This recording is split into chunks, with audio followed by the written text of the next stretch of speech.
Continuamos con nuestra serie de Correo para ti.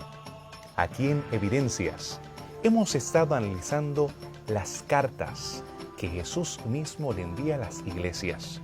No solamente con los lentes arqueológicos que hemos podido ver ruinas, estructuras del pasado y también algunos artefactos relacionados a esas ciudades, sino que hemos reconocido su cumplimiento a través de la historia y cómo se aplican a ti. En esta ocasión vamos a visitar una iglesia peligrosa. El lugar no es seguro, así que con voz baja, mientras estudiamos el mensaje a la iglesia de Esmirna.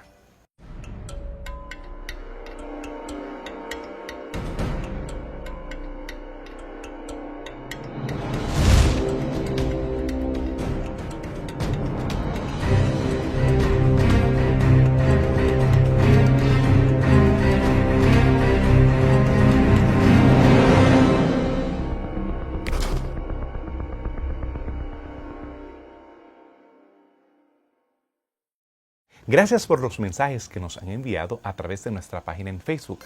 Continúa haciendo tus sugerencias y tus preguntas a través de la misma. También te recordamos de la serie de estudios bíblicos que estamos ofreciendo. De esta manera, nosotros podemos continuar interactuando contigo en base a tus necesidades. Pero ahora vamos a estudiar acerca de Esmirna. Esmirna tiene uno de los yacimientos más antiguos en toda Anatolia. Como ustedes recordarán, Anatolia es como se llamaba esta región que hoy conocemos como Turquía, toda esa inmensa península. En este caso, Esmirna tenía un yacimiento de nativos, la cultura material era distinta a sus invasores más adelante, que es ocupada, es habitada por griegos a mitad del segundo milenio. Un poco antes, nosotros tenemos todas estas guerras que son impulsadas por las olas de griegos que vienen desde Micenes. En Micenes tenemos la invasión de Creta, las islas del Egeo, lo que se le conoce en la literatura como la gente de los mares. Homero, quien nació en Esmirna, según la tradición, hace eco de estas diferentes guerras, estas invasiones. Pero ¿qué más podemos aprender acerca de la Esmirna antigua? La ciudad de Esmirna es una de las ciudades más antiguas en el antiguo Cercano Oriente y posiblemente es el establecimiento griego más antiguo, posiblemente en el siglo X, antes de la Era Común, donde se establecieron los griegos en esa parte de Asia Menor. Y posiblemente fue la primera vez que estos griegos se establecieron en toda Asia Menor, fue en esa ciudad que se conoció después como Esmirna. Y la ciudad de Esmirna era una ciudad muy importante para los romanos, y era tan importante que los romanos dejaban que lo que se conoce como el bulé o el concilio del pueblo dominara y gobernara esa ciudad. Es decir, los romanos vigilaban esa ciudad, pero el gobierno de esa ciudad estaba controlado por la gente del mismo pueblo. Y esto muestra que la ciudad era muy confiable, era una ciudad importante, política y burocrática en el Imperio Romano, porque los romanos tenían la confianza de dejar que las mismas personas del mismo pueblo se gobernaran a sí mismos. También podemos haber escuchado de Esmirna en otro contexto, debido a que la mayoría de las personas conocen al gran poeta griego épico llamado Homero, y la mayoría de los estudiosos clásicos de este periodo están de acuerdo que es muy probable que Homero nació y su ciudad natal fue la ciudad de Esmirna. Algunos quizás se pregunten, ¿quién fue Homero? Pues Homero quizás lo conocerán por escribir la Odisea o por escribir la Ilíada, que son de las dos obras más famosas que escribió Homero en la antigüedad, donde también se menciona la Gran Guerra de Troya, que la mayoría de las personas también han escuchado. Y este gran poeta griego pues nació en esa ciudad, la ciudad de Esmirna. Y la ciudad de Esmirna pues tenía en alta estima el tener a esta gran persona, a Homero, como una de las personas que nació en esa ciudad. ¿Dónde quedaba Esmirna? ¿Cuál fue su importancia política?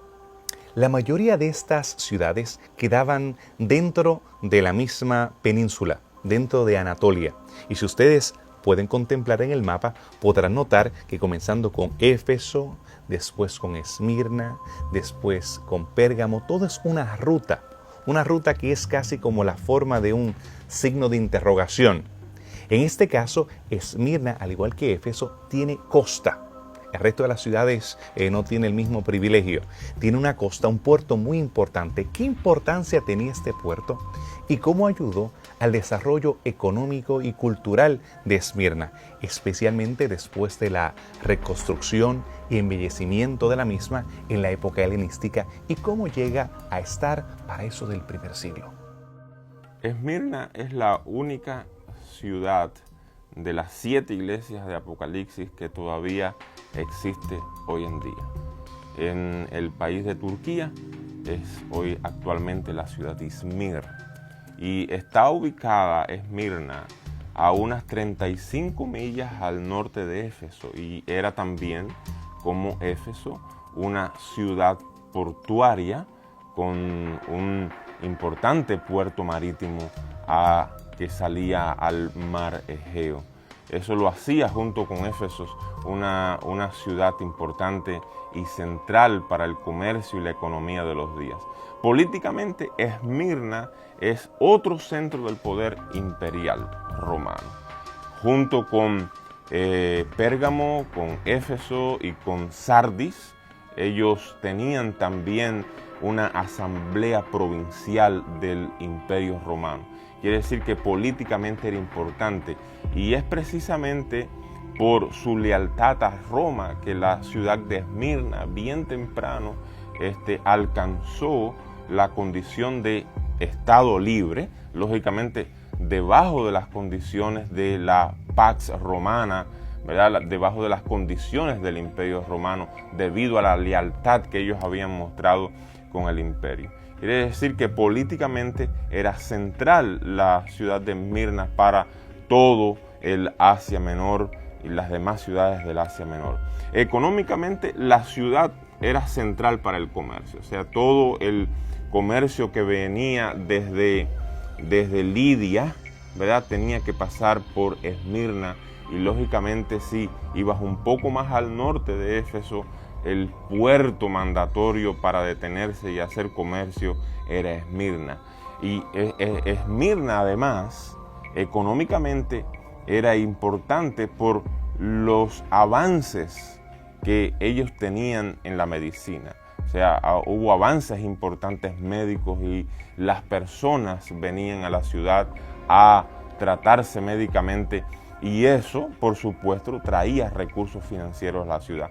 Era importante también por el teatro que tenía, o sea, las obras de teatro que se presentaban en Esmirna atraían a fanáticos, podemos decir, de todas las ciudades del Asia Menor.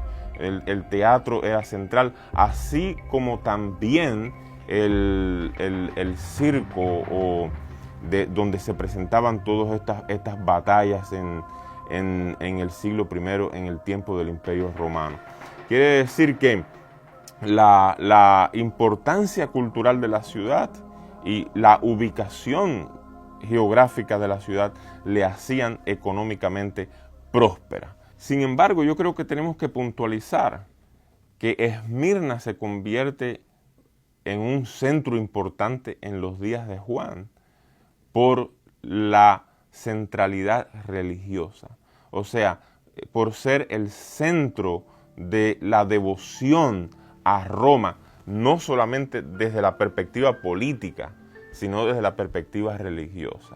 O sea, Esmirna es la primera ciudad en el territorio romano que le construye un templo para adorar a Roma como diosa, muy temprano en la historia de la ciudad.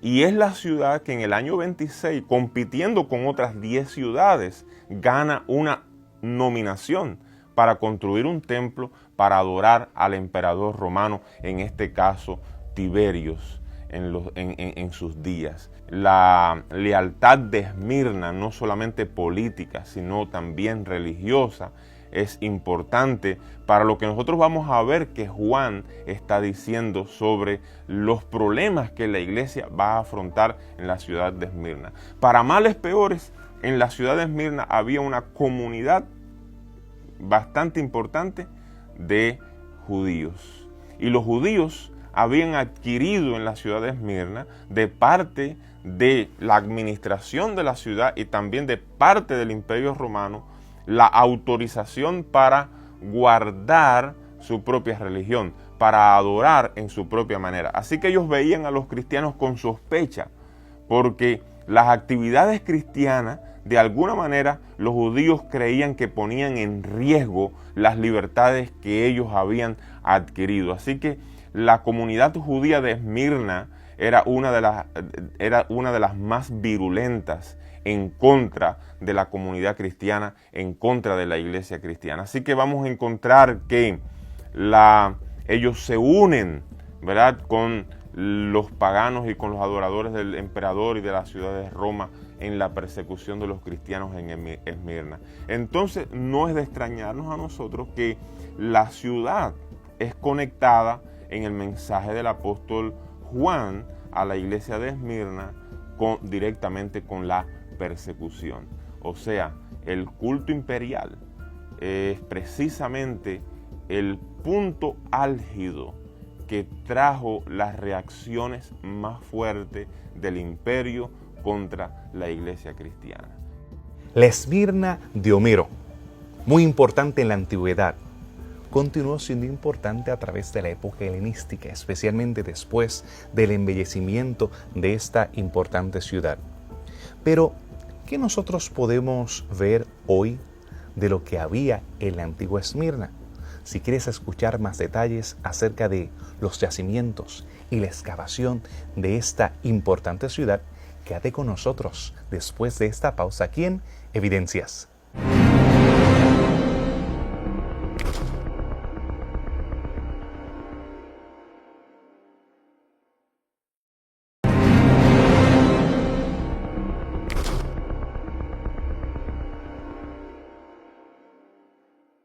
Qué bueno que te has quedado con nosotros aquí en Evidencias. Continuamos con esta serie de Correo para ti.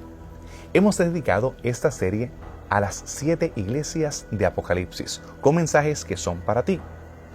Y nosotros estábamos intrigados acerca de qué ha quedado, ya que hemos hablado de tanto de lo impresionante que era la ciudad en la antigüedad, qué ha quedado hasta nuestros días y qué hemos podido recuperar con la pala del arqueólogo. La ciudad de Esmirna se ha excavado muy extensamente. Sin embargo, desgraciadamente, poco de lo que se ha excavado tiene alguna relevancia para el Nuevo Testamento, para el periodo cuando Juan escribió a la iglesia de Esmirna. Y en las excavaciones que se han hecho, pues se han encontrado inscripciones también que describen cómo era la ciudad. Se han encontrado un gran gimnasio que estaba en la antigüedad cerca de la costa de la ciudad de Esmirna, donde las personas, al igual que en el día de hoy, el concepto del gimnasio donde las personas se entrenan y los atletas entrenan, pues se hacía igualmente allí, en el gimnasio de Esmirna. También se ha encontrado que había ciertos pequeños templos dedicados a los cultos, especialmente luego, para el tiempo poco más posterior, fue el culto al emperador, a los emperadores. También había algunos templos que eran dedicados para eso. También en la ciudad de Esmirna se ha encontrado un ágora, al igual que en la mayoría de las ciudades griegas, aunque este ágora está parcialmente destruido, pero por evidencias textuales sabemos que la ciudad de Esmirna era una ciudad hermosa, debido a que un historiador llamado Estrabón describe a la ciudad de Esmirna como una de las ciudades más hermosas de los griegos y de Asia Menor. Y también Esmirna, debido a que, como se mencionó anteriormente, fue el lugar del nacimiento de Homero, también se ha encontrado que había antiguamente una pequeña estructura dedicada a Homero, debido a que a las personas que vivían en Esmirna estaban orgullosos de tener a este gran poeta griego en su medio. Así que la ciudad de Esmirna era muy importante para los antiguos, y cuando Juan escribe esta carta a Esmirna, hay que tener este contexto y esta historia de la antigüedad para entender el mensaje a la ciudad de Esmirna. Tristemente no hemos encontrado mucho de la Esmirna antigua, solamente los recuerdos que tenemos en los registros textuales, pero sí tenemos evidencia de los rastros de por lo menos el templo a Némesis. Se habla acerca de un estadio que tiene una capacidad para unas 20.000 personas. Al pensar en el estadio de Éfeso de 25.000 personas, más o menos tenemos una idea de cómo se veía el estadio en Esmirna. También tenemos el ágora, o lo que se conoce más adelante en la época romana como el foro, y en la cultura latinoamericana como las plazas. Esa plaza central, en algunas ocasiones había un ágora político y otro económico, había veces que había uno religioso.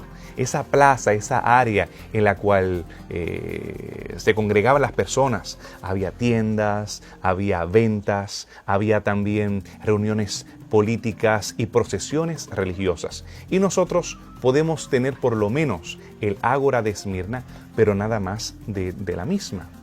¿Qué nosotros podemos aprender acerca de su acueducto, acerca de los templos que quedan y acerca de la arqueología cuando nosotros tenemos ciudades que ocupan los niveles de habitación que había en la antigüedad? La ciudad griega de Esmirna fue construida en realidad en las ruinas de otra colonia que fue destruida más o menos en el siglo VII antes de Cristo. Y en la misma, en realidad, las excavaciones no se han logrado mucho porque actualmente está la ciudad moderna de Turquía de Izmir, donde es la ciudad portuaria y es la segunda ciudad más grande de Turquía, más poblada de Turquía. Por lo tanto, la gran mayoría de las ruinas de Esmirna están en realidad debajo de las casas de las personas que viven hoy en día. Sin embargo, dentro de las excavaciones que se han hecho en Esmirna, se han encontrado algunas importantes estructuras, entre ellos un acueducto, el ágora, que era lo que era la parte del mercado principal, y también lo que es la parte del teatro en Esmirna.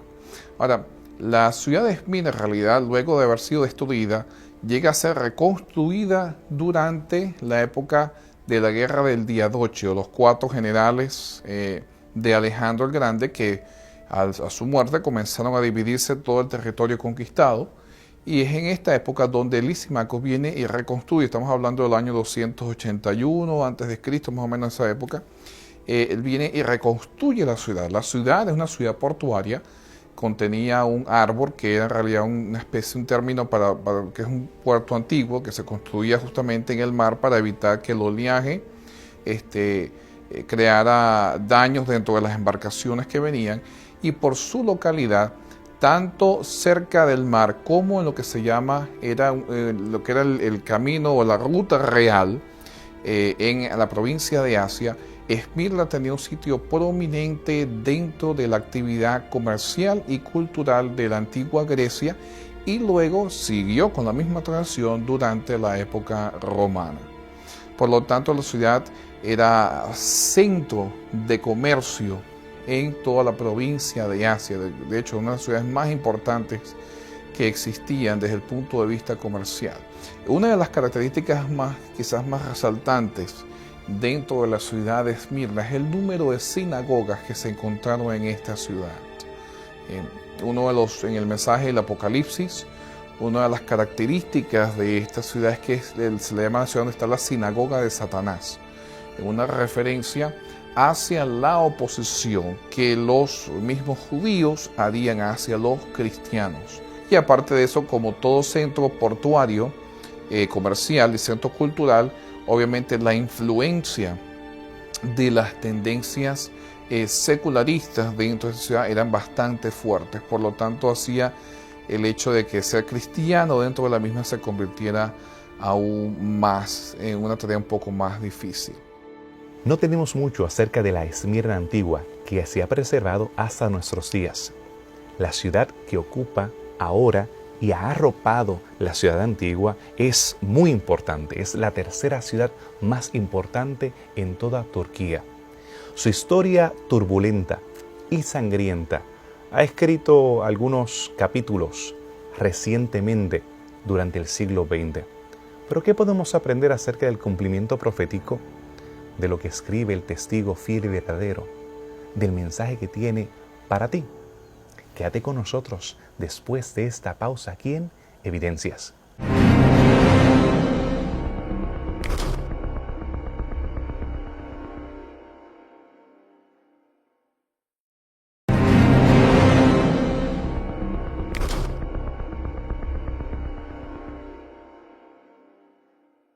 Ya hemos pasado la primera mitad de nuestro programa y estamos ansiosos de conocer cuál es el significado teológico a través de los lentes historicistas, el cumplimiento de la profecía según la carta a la iglesia de Esmirna. Quiero contestar algunas de las preguntas que ustedes nos han hecho, no solamente de las ruinas, sino de cómo aplicamos las mismas a nuestras vidas. Continuando con lo que establecimos en programas anteriores y lo que ya estudiamos acerca de la iglesia de Éfeso, vamos a abrir el próximo sello del libro de Apocalipsis 6. ¿Cómo se relaciona el caballo rojo, el caballo de destrucción, con el mensaje que tiene la iglesia de Esmirna? El segundo sello, cuando se abre por orden del Cordero, que es el que tiene autoridad para abrir estos sellos, se nos presenta el caballo rojo. Lógicamente, cuando nosotros leemos, el caballo no es rojo, pero es rojo como fuego. O sea, es cuando tú ves el fuego ardiendo y que ves esas llamaradas que de momento se ve un rojo intenso. Ese es el color del caballo. El jinete que cabalga este caballo, se le ha dado una gran espada, se le ha dado autoridad para destruir la paz de la tierra y para hacer que los hombres se maten los unos a los otros. Y esta expresión, los hombres se maten los unos a los otros, más probablemente aquí se está refiriendo a la capacidad de levantar guerra, o sea, la capacidad de destruir la paz y de que los hombres se maten los unos a los otros. Parece ser que está hablando de guerra. Algunos creen que aquí está refiriéndose a guerras físicas entre diferentes ejércitos, entre diferentes naciones, pero otros creen que más probablemente aquí está hablando de guerra espiritual. Más probablemente aquí está hablando de una guerra que este caballo va a hacer contra el pueblo de Dios. Este caballo parece ser para algunos eruditos que es una representación de la Roma imperial y de las acciones de la Roma imperial, el poder de la Roma imperial para traer falta de paz y para hacer que las personas se maten los unos a los otros. O sea, es interesante notar que el color del caballo de Apocalipsis 6, este caballo que ya le he explicado que es rojo como el fuego, es también el color del gran dragón que encontramos en Apocalipsis capítulo 12:3, ese dragón que odia, persigue y mata al pueblo de Dios. Entonces aquí encontramos una conexión interesante entre el segundo caballo y el dragón de Apocalipsis y el odio de la persecución contra el cristianismo. En este caso, por lo tanto, el segundo sello del caballo rojo y la segunda iglesia, que es Esmirna, se están refiriendo a la misma época histórica. Esto es el segundo, tercer siglo y las intensas persecuciones contra la iglesia cristiana que nosotros vamos a encontrar en esa época. La falta de paz en la iglesia, y cuando leemos el mensaje de la iglesia vemos claramente que el ángel dice: yo entiendo tu tribulación. O sea, la iglesia pasa una intensa tribulación por las acciones de perseguidoras del dragón y las acciones perseguidoras más probablemente de este caballo en el capítulo 6. Esta es la iglesia que va a ser llevada a la cárcel. Esta es la iglesia de Esmirna que va a morir bajo esta gran espada. Esta es la iglesia que va a tener que soportar la espada de la persecución. O sea, no encontramos ningún reproche en la iglesia de Esmirna. No, el ángel no tiene un reproche directo contra la iglesia de Esmirna, porque en Esmirna parece evidentemente que se presenta un evangelio puro, un evangelio sencillo, y la predicación del evangelio, como en Éfeso, está también ganando terreno. Y cuando el evangelio es presentado, inmediatamente el fuego de la persecución se enciende. Cuando en el mensaje del testigo fiel y verdadero se mencionan 10 días, algunos lo han identificado con 10 emperadores. 10 crueles emperadores que llevaron a cabo las más sangrientas masacres contra los cristianos durante el mismo periodo que identificamos a la iglesia de Esmirna. Estamos hablando entre el año 100 hasta el año 313 después de Cristo. ¿Quiénes fueron esos emperadores y qué fue lo horrible que cometieron contra los cristianos? Pues dentro del mensaje que escribió Juan a la iglesia que se encontraba en la ciudad de Esmirna, se encuentra una mención donde se menciona al final del mensaje que ellos iban a padecer persecución por 10 días.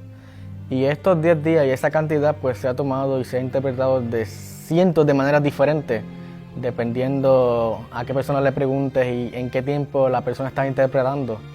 Pues mayormente, tradicionalmente, algunos deciden interpretar, especialmente los que deciden mirar por el espejo historicista, pues interpretan que estos 10 días representan 10 años dentro del emperador Diocleciano, de una persecución que duró alrededor de 10 años, y ellos creen que esto es una referencia a esta persecución que duró 10 años.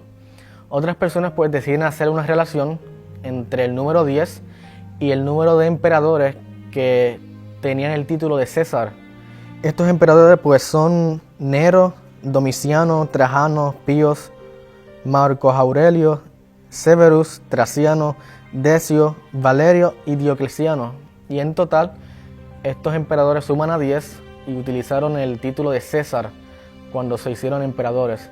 Y algunos pues hacen una relación entre estos 10 emperadores que estuvieron en el Imperio Romano y obviamente dirigiendo la ciudad de Esmirna indirectamente. Y creen que esta es una relación directa con los 10 días que se mencionan en la ciudad de Esmirna, y que cuando terminaron estos 10 emperadores pues prácticamente se cesó la persecución o alguna interpretación similar. Y sin embargo otras personas pues deciden interpretar el número 10 como un número pues indefinido y muy corto, que es remisiente de lo que se menciona en Daniel capítulo 1, donde los hebreos iban a tener pues 10 días de prueba, y vemos otra vez en el Antiguo Testamento donde se mencionan también 10 días de lo esto y de lo otro. Y algunos creen que es un número figurativo que se refiere a un periodo corto, sin embargo, un periodo indefinido.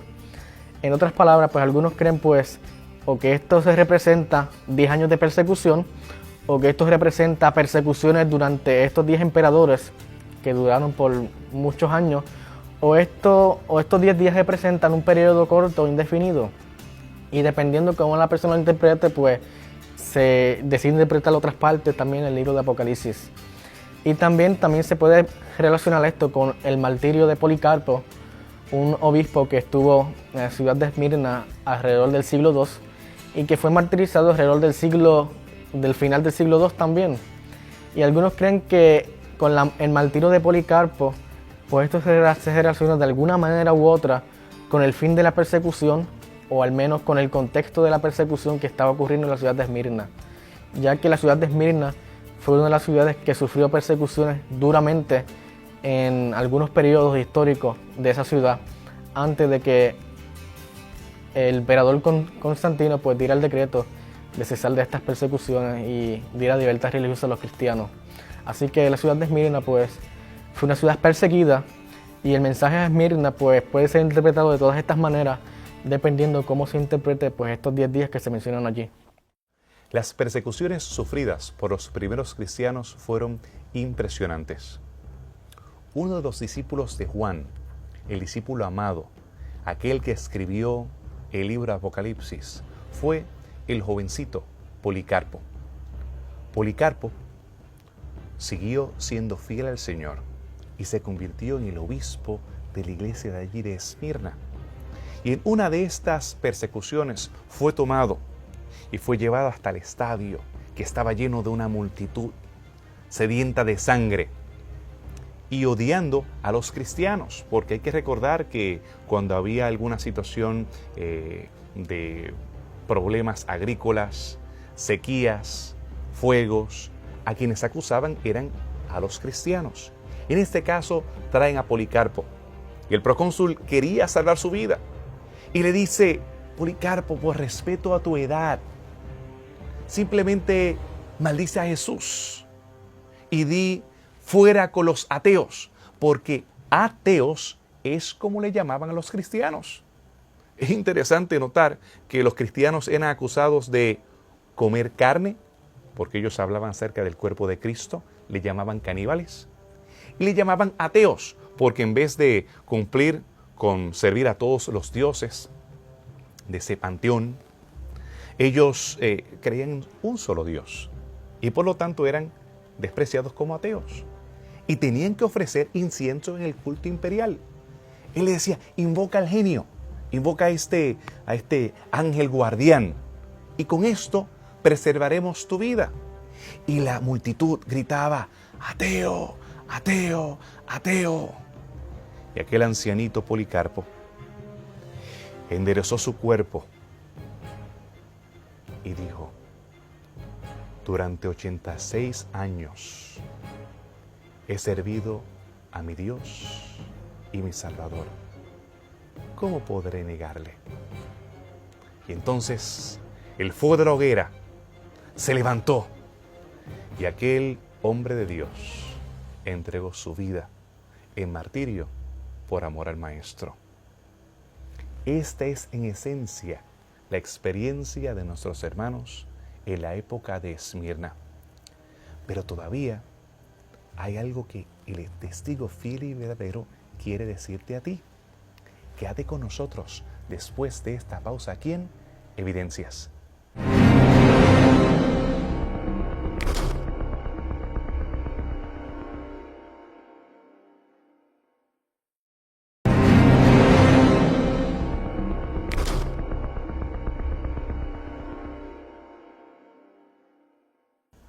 Hemos llegado a la última parte de este programa de Evidencias, continuando con el tema de correo para ti, específicamente a la iglesia de Esmirna. El nombre de Esmirna es particular, ya que viene de la misma raíz que tenemos para la palabra mirra. Ustedes podrán recordar los regalos que recibió Jesús cuando nació. No sabemos cuántos eran los sabios que llegaron de Oriente. No necesariamente eran 3, pero sí recordamos que traían incienso, oro y mirra. El incienso, como estudiamos anteriormente, se utilizaba en el contexto cúltico, refiriéndose al rol de Jesús como un sacerdote. El oro pertenece a la realeza, destacando esa majestad de parte del Hijo de Dios. Pero la mirra nos hace recordar su sacrificio, su muerte. Fue puesto en mirra cuando Él muere. Y más adelante nosotros vemos que la mirra continúa con ese significado relacionado a prácticas fúnebres. Pero en la Tierra Nueva, según nos presenta el libro de Isaías, y más adelante vemos ese eco en Apocalipsis, tenemos oro y tenemos incienso, pero no tenemos mirra. ¿Qué implicaciones tiene la mención de la mirra en el nombre de la iglesia de Esmirna y con el mensaje que tenía en cuanto a tener sufrimiento y cómo nosotros podemos aplicarlo a nuestras vidas hoy? El sufrimiento de los cristianos en Esmirna, sobre todo reflejado en el mensaje de Juan, el revelador, o en el Apocalipsis, donde se menciona justamente a la comunidad cristiana y se la identifica con una persecución particular. Ese ejemplo de la persecución de que los cristianos en general han sufrido, no solo en el contexto directo de la iglesia o de la comunidad cristiana en Esmirna, sino también a lo largo de los siglos. Comenzando desde la época de los primeros cristianos, ellos fueron perseguidos y fueron opuestos, justamente empezando por el pueblo judío. No nos falta recordar el hecho de cuando 40 judíos hicieron voto de ayuno hasta que no lograran matar a Pablo. La historia está reflejada en el libro de los Hechos. Bueno, la misma oposición severa, cruel, también se encuentra en la ciudad de Esmirna. Por ello quizás Juan lo identifica con la sinagoga de Satanás, porque la población judía dentro de la ciudad de Esmirna obviamente era radicalmente opuesta al cristianismo. De hecho, hay bastantes récords históricos donde se refleja de que el cristianismo en sus inicios, los romanos lo identificaron con una secta judía, pero luego los disturbios dentro de los judíos con los cristianos, de hecho algunos historiadores llaman como los disturbios causados por un tal Crestos, que es una corrupción del nombre griego Christos, causaron controversia y comenzaron inicialmente justamente por estos disturbios a ser mal visto por los romanos o los griegos, los seculares, los que eran lo que llamamos nosotros los helenísticos, los que tenían la filosofía helenística.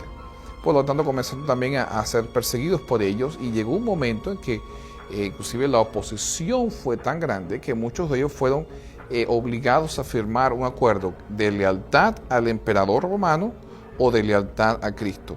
Y por ahí comenzó una persecución bastante fuerte. En el caso de Esmirna, nuevamente tenemos el martirio o la muerte de Policarpio, justamente en el año 155 después de Cristo. Nuevamente, ahora no víctima de los judíos, sino víctima justamente de la sociedad greco-romana que comenzó a perseguirle. Nuevamente, ejemplo de la persecución ejercida por emperadores romanos como Domiciano y Diocleciano, que ejercieron persecuciones sangrientas en contra de los cristianos. Y es en este contexto donde el mensaje a la iglesia de Esmirna toma relevancia, por el hecho de que así como los cristianos en Esmirna estaban siendo perseguidos por la sinagoga de Satanás y su fe prevaleció, así también a lo largo de las edades los cristianos han sido perseguidos por los judíos, han sido perseguidos por los romanos y finalmente también fueron perseguidos por los árabes, o lo que nosotros conocemos como el Imperio Otomano, de donde justamente emerge lo que hoy en día se llama el país de Turquía, donde también no solo fueron destruyendo y exiliando a los cristianos, sino que ejercieron prácticamente la prohibición completa del cristianismo en sustitución justamente de lo que era la ley islámica, lo que era la oración según la ley islámica, según el Corán. Por lo tanto, fue prohibida prácticamente la presencia cristiana en muchos de estos sitios y muchos de los sitios cristianos fueron también destruidos, incluyendo las iglesias, por los otomanos. El cristianismo en Esmirna no solamente sufrió persecuciones en la antigüedad, sino que tan cerca como el siglo XX se escribió el último capítulo de la agonía y los sufrimientos de los hermanos de Esmirna. Durante ese tiempo tenemos el gran conflicto que arropó a todo el mundo. La Primera Guerra Mundial había cobrado miles de vidas. Atrocidades se hicieron en todos los bandos. Los nacionales turcos, en ese caso el Imperio Otomano que había colapsado, habían sufrido por los aliados que habían invadido toda esa región oeste de Turquía. Ahora, en la Reconquista, se toma la ciudad de Izmir y su población cristiana, que había vivido ahí por siglos, que habían coexistido con sus hermanos judíos y musulmanes en diferentes circunstancias, ahora son arrancados y son deportados y llevados hasta Grecia. ¿Dónde es el cristianismo ilegal? En la actualidad, ¿será que habrá lugares donde tener la Biblia te podría costar la vida? Las persecuciones tempranas contra la iglesia cristiana, tanto de parte del judaísmo, pero más precisamente del Imperio Romano, fueron devastadoras para la iglesia. O sea, la persecución del cristianismo en el primer siglo, realmente tenemos que decir, fue esporádica, pero localmente intensa. O sea, no vamos a encontrar en el primero, segundo y tercer siglo, donde se refiere a estas realidades históricas del segundo caballo y de la iglesia de Esmirna, una persecución continua. O sea, no es que una persecución que sucedía día tras día por 2-3 siglos. Estamos hablando, o sea, en otras palabras, era una persecución que de momento se levantaba intensamente en ciertas regiones y luego amainaba por un tiempo hasta que la siguiente persecución se volvía a levantar. Quiere decir que más que la persecución continua en el primer siglo, lo que nosotros encontramos es el peligro continuo de ser perseguido por ser cristiano. Es muy diferente. No te están persiguiendo continuamente, pero el peligro de que una persecución te alcance es continuo, es latente, es de día a día. Lógicamente, aparentemente cuando leemos la historia, muchas personas murieron. O sea, muchas personas fueron llevadas a los circos para ser devorados por fieras. Muchas personas murieron de diferentes otras maneras en estas persecuciones. Muchas aún más enfrentaron la cárcel y otras enfrentaron la pérdida de posesiones materiales durante estas persecuciones. Pero lo más importante no es cuántos murieron, sino el motivo por lo cual eran perseguidos. Y eran perseguidos por ser cristianos. Y cuando alguien es perseguido por un motivo específico, basta con que 1, 2 o 3 mueran para que toda la comunidad esté en peligro, esté siendo dañada, esté siendo metida, introducida en una gran tribulación. Vamos a encontrar que, como decía anteriormente, las persecuciones fueron intensas en ciertas localidades. Yo quiero mencionar 3 grandes persecuciones. La primera gran persecución es la persecución de Nerón. Nosotros vamos a encontrar las narrativas de esta persecución en un documento temprano que es Clemente de Roma. Es al parecer uno de los ancianos en la ciudad de Roma, y él cuenta las persecuciones de Nerón cuando la ciudad es quemada, ese fuego que devasta las ciudades bajas, las partes bajas de la ciudad, y él culpa a los cristianos. Esta persecución estuvo focalizada en Roma, fue intensa, sacudió la iglesia de Roma hasta sus mismas raíces, ¿verdad? Y trajo los primeros grandes mártires del Evangelio. No los primeros, pero uno de los más conocidos. Es bajo esta persecución que muere el apóstol Pablo y que muere también el apóstol Pedro en la ciudad de Roma, y muchos otros cristianos. O sea, los espectáculos del circo en esta persecución de Nerón para destruir y matar a los cristianos eran posiblemente, según las historias de Tácito y de Clemente, diarios. Otra gran persecución importante, que es más probablemente la que sufre la iglesia de Esmirna, es la persecución de Domiciano. Y esta es importante porque, como hemos notado anteriormente, Esmirna era el centro del culto imperial. Y Domiciano, por edicto, hace que el culto imperial sea mandatorio para todos. O sea, tú puedes adorar cualquiera de tus dioses, y eso estaba bien claro en el Imperio Romano, pero tú tienes que adorar al emperador.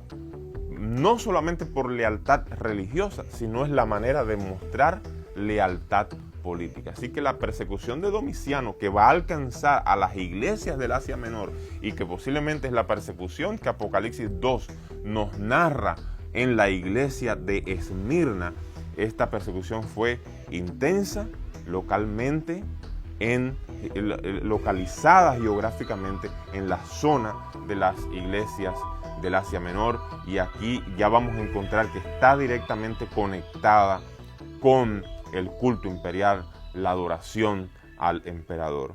Una de las persecuciones, ya la última antes de Constantino, posiblemente fue la de Diocleciano alrededor del 305, y esta persecución es importante porque no solamente se ataca a los obispos, sino por primera vez vamos a encontrar en las persecuciones de esta época que estamos narrando del caballo, ¿verdad?, de Apocalipsis 6 y de la iglesia de Esmirna, por primera vez las escrituras cristianas se convierten en el objetivo de la persecución. O sea, anteriormente nosotros vamos a ver que son los cristianos los perseguidos, los obispos o líderes los perseguidos, pero ahora Diocleciano ataca algo aún más central, ¿verdad? Tan central como estas personas, y son las escrituras cristianas. Él trata de destruir no solamente la comunidad cristiana, sino el mensaje cristiano que está escrito y que se constata en las escrituras mismas. Nosotros tenemos que saber que Estas persecuciones son las acciones del enemigo de Dios contra la iglesia de Dios. Son las acciones del dragón que odia, persigue y mata al cristianismo. Son las acciones de este caballo. Así que podríamos mirar en esta iglesia una relación entre la promesa y lo que se dice en el mensaje que la iglesia estaba sufriendo. Sufren muerte, promesa, van entonces a tener vida. Y de hecho, el ángel en esta iglesia se presenta en el versículo 8 como el que estuvo muerto y vivió. Así que no es difícil para este grupo pensar, estamos muriendo, pero recordemos, a quien servimos, que es a Jesús, Él murió y resucitó. De hecho, que si morimos entonces tenemos la esperanza de vida eterna. El que cree en Él tiene vida eterna.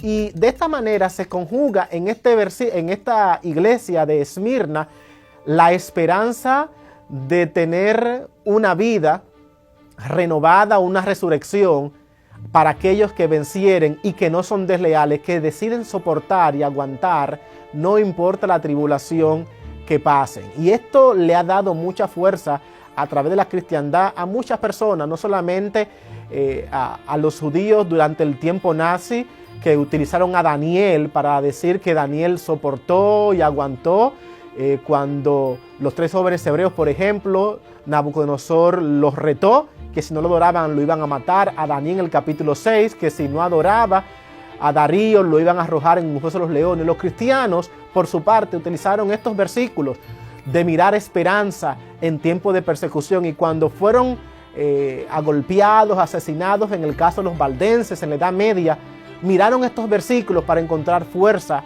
y apoyo para seguir hacia adelante y seguirle siendo fiel a Jesucristo, al Salvador, al cual ellos le habían jurado fe.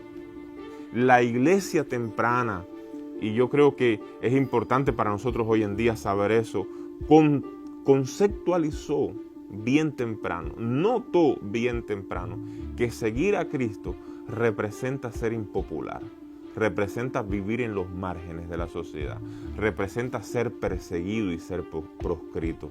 O sea, hay que vivir con la disposición a ser perseguido por Cristo, con la disposición de perder posesiones por Cristo, inclusive con la posibilidad de perder la vida por Cristo.